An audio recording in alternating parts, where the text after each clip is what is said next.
तो प्रिय विद्यार्थी सभी को जय श्री राधे कृष्णा। जैसा कि आप जानते हैं, मैं अपने चैनल दिव्यांश क्लासेस 96-98 पर लगातार आपको हाई स्कूल गणित की प्रश्नावलियों की श्रृंखला उपलब्ध करा रहे हैं अपने चैनल पर, अपने प्लेटफॉर्म पर। आप हमारे चैनल पर बने रहिए, लाइक और सब्सक्राइब कीजिए, जिससे आपका गणित में अच्छा स्कोर आए। प्रश्नावली हमारी जो है त्रिभुज में 6.3 चल रही है, जिसमें हमने प्रश्न नंबर 2 तक कवर कर लिए हैं। आज आइए बढ़ते हैं प्रश्न नंबर 3 की ओर। प्रश्न नंबर 3 है, देखिए समलंब ए बी सी डी, जिसमें ए बी समांतर है डी सी के है और विकर्ण ए सी और बी डी परस्पर बिंदु ओ पर प्रतिच्छेद करते हैं, तो दो त्रिभुजों की समरूपता कसौटी का प्रयोग करते हुए दर्शाइए कि ओ ए बटे ओ सी बराबर ओ बी बटे ओ डी। देखिए अब इसे हमें सिद्ध करना है, तो आइए देखिए चित्र में बनाओ। एक समलंब है, समलंब में चित्र इधर बना देंगे। देखिए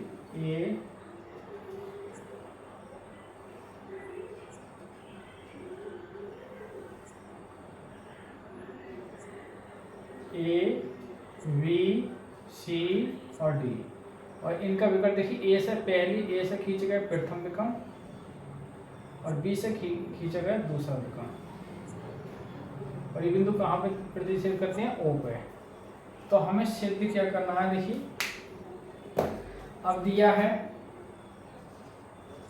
आइए हम देखते हैं दिया क्या है। भाई दिया है, एक तो समलंब है, समलंब ए बी सी डी है तथा ए बी समांतर है डी सी के। ठीक है, ए बी समांतर है डी सी के, और जो विकर्ण है वो बिंदु ओ पर प्रतिच्छेद करते हैं। प्रतिच्छेद का मतलब काटते हैं, एक दूसरे को करते हैं। देखिए ये चीज तो हमें दी है, सिद्ध क्या करना है? हमें सिद्ध करना है, क्या सिद्ध करना है भाई? ओ ए बटे ओ सी बराबर होगा ओ बी बटे ओ डी। और कैसे सिद्ध करनी है? त्रिभुजों की समरूपता, दो त्रिभुजों की समरूपता। आइए दो त्रिभुज कौन से हैं आप देखिए। अब इसका हल उपपत्ति, दो त्रिभुज कौन से लेंगे? देखिए एक तो त्रिभुज लेंगे ए ओ बी, बाद त्रिभुज एक लेंगे सी ओ डी, सी ओ डी। अब आप लगाइए, देखिए सी ओ डी,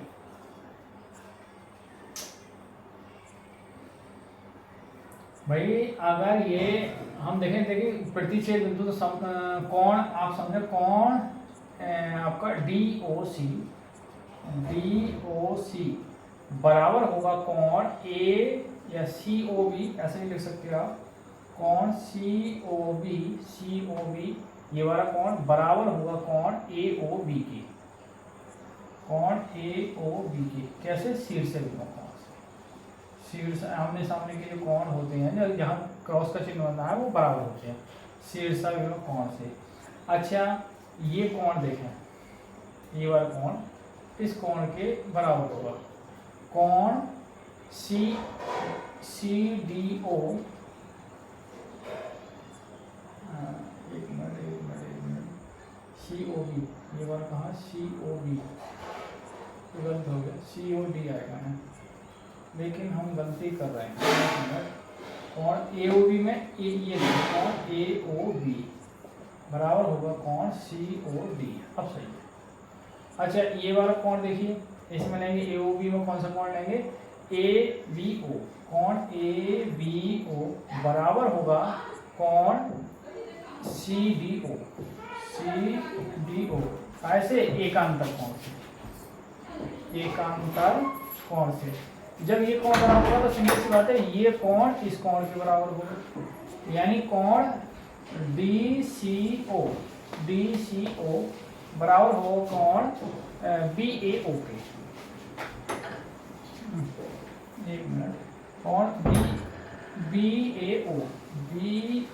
ओ बराबर होगा कोण डी सी ओ के, ये भी कैसा होगा? एकांतर। अब ये कोण तो आप लिखेंगे कोण से त्रिभुज ए ओ बी समरूप होगा त्रिभुज सी ओ डी। बस जब ये समरूप होंगे तो सिंपल सी बात है कि इसका अनुपात इस वाली भुजा का, यानी ओ ए बटे ओ सी बराबर होगा ओ बी बटे ओ डी। इतनी सी काय से ये बात आई, समरूपता से, समरूपता से वो सिद्ध करवा रहे हैं। तो इस प्रकार देखिए विद्यार्थियों, इस क्वेश्चन में ऐसे क्वेश्चन होंगे जो 6.3 है, थोड़ी परेशान करेगी आपको, कि वो थ्योरेटिकल हैं, थ्योरी में से ही क्वेश्चन का चित्र बनाना है, उसमें से ही हमें क्वेश्चन को हल करना है। तो इसमें ज़्यादा हम क्वेश्चन नहीं कराएंगे आपके, आज की वीडियो में जितने भी क्वेश्चन हमारे कवर हो जाएंगे वो कराएंगे। फिर आपको सहूलियत के लिए हम चैप्टर नंबर जो है वो 7 कल की वीडियो में नेक्स्ट टाइम हम चैप्टर नंबर 7 जो निर्देशांक ज्यामिति का है, जो इम्पोर्टेंट क्वेश्चन है वो, इसमें कुछ क्वेश्चन इम्पोर्टेंट हैं, वो उदाहरण वगैरह हैं, वो मैं आपको करा दूंगा एग्जाम के टाइम पे। आपको बोर्ड परीक्षा से संबंधित जो इम्पोर्टेंट क्वेश्चन है वो मैं आपको करा दूंगा, आप टेंशन ना लें। तो हम निर्देशांक ज्यामिति पढ़ेंगे कल से चैप्टर नंबर 7 का, तो आप हमारे चैनल पर जरूर बने रहिए। और मैं आपको बताऊँ ग्रीष्मकालीन जो अवकाश होने जा रहे हैं उसमें हम लगातार कंटिन्यू आपको वीडियो प्राप्त कराएंगे, जिससे आपके गणित में जो है वो पढ़ाई में कंटिन्यूता बनी रहे, एक निरंतरता बनी रहेगी। तो इसमें आपका जो है सिलेबस भी समय से पूर्ण हो जाएगा और आपके समझ में भी आ जाएगा, फिर आपका बोर्ड परीक्षा में जो है वो परेशानी नहीं आएगी। तो आइए बढ़ते हैं प्रश्न नंबर 4 की ओर।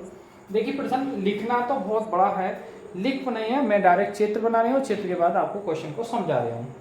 चित्र आप किताब से देखेंगे, हम सरकारी किताब एनसीईआरटी का प्रयोग कर रहे हैं, और ये हमारी 6.3 प्रश्नावली सरकारी किताब एनसीईआरटी में आप जाओगे तो उसमें सब मिल जाएंगे। ठीक है, चलिए प्रयास करते हैं लिखने का भी। वैसे बड़ा क्वेश्चन है तो लिखना थोड़ा संभव नहीं है हर क्वेश्चन को। देखिए प्रश्न नंबर 4 की क्या है कि निम्न आकृति में, ये आकृति दे रखी है, निम्न आकृति में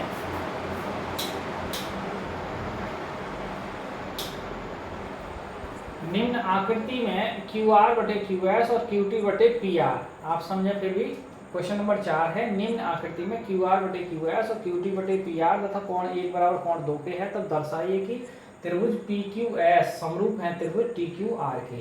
ये दिखाना है जो त्रिभुज PQS दिखाई दे रहा है आपको, ये वाला त्रिभुज PQS, ये TQR के क्या है, हमें समरूप दिखाना है। तो देखिए दिया क्या है भाई, इसका हल देखते हैं।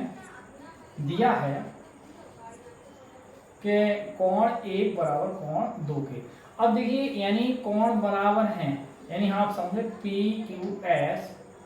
PQS बराबर है PRS के, कोण PRS के। अब आप समझे कोण 1 बराबर 2 के, तो ये भुजा बराबर होंगी। जब कोण बराबर होते हैं, संगत कोण के सामने की संगत भुजाएं बराबर। जैसे ये कोण इतनी भुजा बन रही है इसके सामने, तो इसके सामने ये भुजा बन रही, तो इसका मतलब क्या है कि PQ यानी QP बराबर होगा QR के। अब आप समझें, अब दिया क्या है हमें, देखिए QR बटे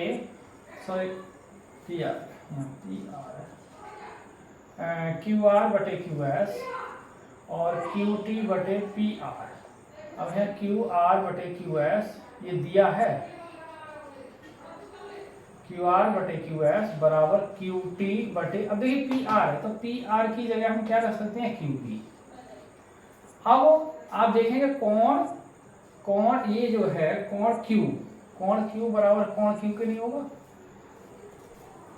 आप ये एक मिनट त्रिभुज अब आप लगाना है, त्रिभुज जो आप सिद्ध करने हैं, त्रिभुज PQS व त्रिभुज TQR में भाई ये क्या आ गया, QR बटे QS और QT बटे QP और कोण Q बराबर कोण QK। तो SAS है भुजा और कोण से भुजा, ये दोनों भुजा नहीं हुई। इसकी देखिए आप त्रिभुज PQS में, देखिए PQS में Q आ गई, इसकी भुजा जो आ गई QR आ गई भाई TQR में आपकी भुजा पूरी कौन सी आ गई, ये QT और इसकी QT बटे QP, ऐसे QR बटे QS। ठीक है, यहाँ ऐसे लिखेंगे आप, ये भुजा इधर चेंज कर सकते हैं। तो ये एक कल मिला के समरूपता कसौटी से त्रिभुज PQS समरूप होंगे त्रिभुज TQR के। जो सिद्ध करवाना था वो हमने सिद्ध कर दिया है। कौन से नियम से, SAS यानी साइड यानी कोण वो भुजा कोण भुजा से, साइड एंगल साइड से। ठीक है, तो इस प्रकार प्रश्न नंबर 4 कंप्लीट हो गया। आइए बढ़ते हैं प्रश्न नंबर 5 की ओर। अब जो है आज की वीडियो में ही मैं करा रही हूँ, फिर नेक्स्ट वीडियो में चैप्टर नंबर 7 निर्देशांक ज्यामिति का ही पकड़ेंगे हम। इसमें विशेष कुछ खास नहीं है, इसके एग्जाम्पल इंपोर्टेंट है, वो मैं आपको फिर करा दूंगा। ठीक है, आइए बढ़ते हैं प्रश्न नंबर 5 की ओर। आइए विद्यार्थी बढ़ते हैं क्वेश्चन नंबर 5। क्वेश्चन नंबर 5 क्या है? त्रिभुज पी क्यू आर की भुजाओं पी आर और क्यू आर पर क्रमशः बिंदु एस और टी इस प्रकार स्थित है कि कोण पी बराबर कोण आर टी एस है, तो दर्शाई कि आर पी क्यू समरूप है त्रिभुज आर टी एस के। तो आइए इसका पहले चित्र देखते हैं। देखिए, कोई त्रिभुज है, मान लो त्रिभुज है आपका, देखिए आर और पी और आर पी या पी क्यू आर, ऐसा समझो। और वो कह रहा है पी क्यू आर की भुजाओं पी आर, तो पी आर और क्यू आर पे बिंदु के अनुसार ये एक एस है और एक टी है। क्या है? एक एस है और टी है, एक एस है और एक टी है। अब वो कह रहा है इस प्रकार कोण पी, ये वाला पी, कोण पी बराबर है कोण आर टी एस, इस वाले कोण के बराबर है, तो दर्शाइए कि ये दिखाना है हमें। तो देखिए, आइए इसका हल करते हैं। देखिए दिया है, क्या दिया है? एक तो दिया है त्रिभुज पी क्यू आर में कोण पी बराबर है कोण आर टी एस की, या इसको ऐसे लिख सकते हैं कोण क्यू पी, कोण पूरा लिख सकते हो आप, कोण क्यू पी आर बराबर होगा कोण आर टी एस के। अब आप समझें भाई, ये कोण इस कोण के बराबर है, समझे सी बात है। तो अब त्रिभुज आप देखें, पहले देखो त्रिभुज जो हमें पूछे आर पी क्यू व त्रिभुज आर टी एस में, भाई ये तो चीज दे रखी है हमें कि ये इस वाले आर, भाई त्रिभुज कैसे पहला है आर पी क्यू में कोण पी, इसमें ये कोण, और इसमें आर टी एस में कोण टी कैसे हैं? बराबर हैं। अच्छा, जब ये कोण इस कोण के बराबर है तो हम ये दोनों जो कोण है आर, कोण आर बराबर कोण आर के होगा। अब जब दो कोण इसके दो कोण है तो सिंपल सी बात है भाई, ये कोण दो कोण ये बराबर हो गए, तो सिंपल सी बात है कि इसका ये कोण बराबर होंगे, यानी कोण एस बराबर होगा आपका पी आर और ये क्यू बराबर एस के। तो ए से, या आप खाली ए से भी कह सकते हो। दो कोण बराबर है तब भी तीसरे कोण को तो बराबर ऑटोमेटिक होना ही पड़ेगा, तो आप लिख सकते हैं ए समरूपता, या हिंदी में लिख दो लोग भुजा, नहीं सॉरी कोण, कोण कोण कोण समरूपता कसौटी से त्रिभुज आर पी क्यू समरूप है त्रिभुज आर टी एस के। ठीक है, ये कंप्लीट क्वेश्चन हो चुका है। आइए बढ़ते हैं प्रश्न नंबर हम अगले की ओर, जो भी है।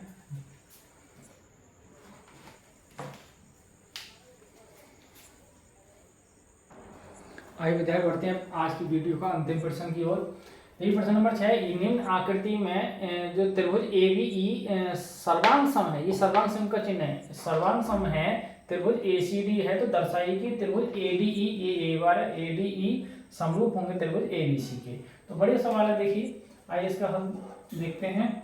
अब वही आप देखो त्रिभुज दिया है, भाई त्रिभुज दिया क्या है? त्रिभुज ए बी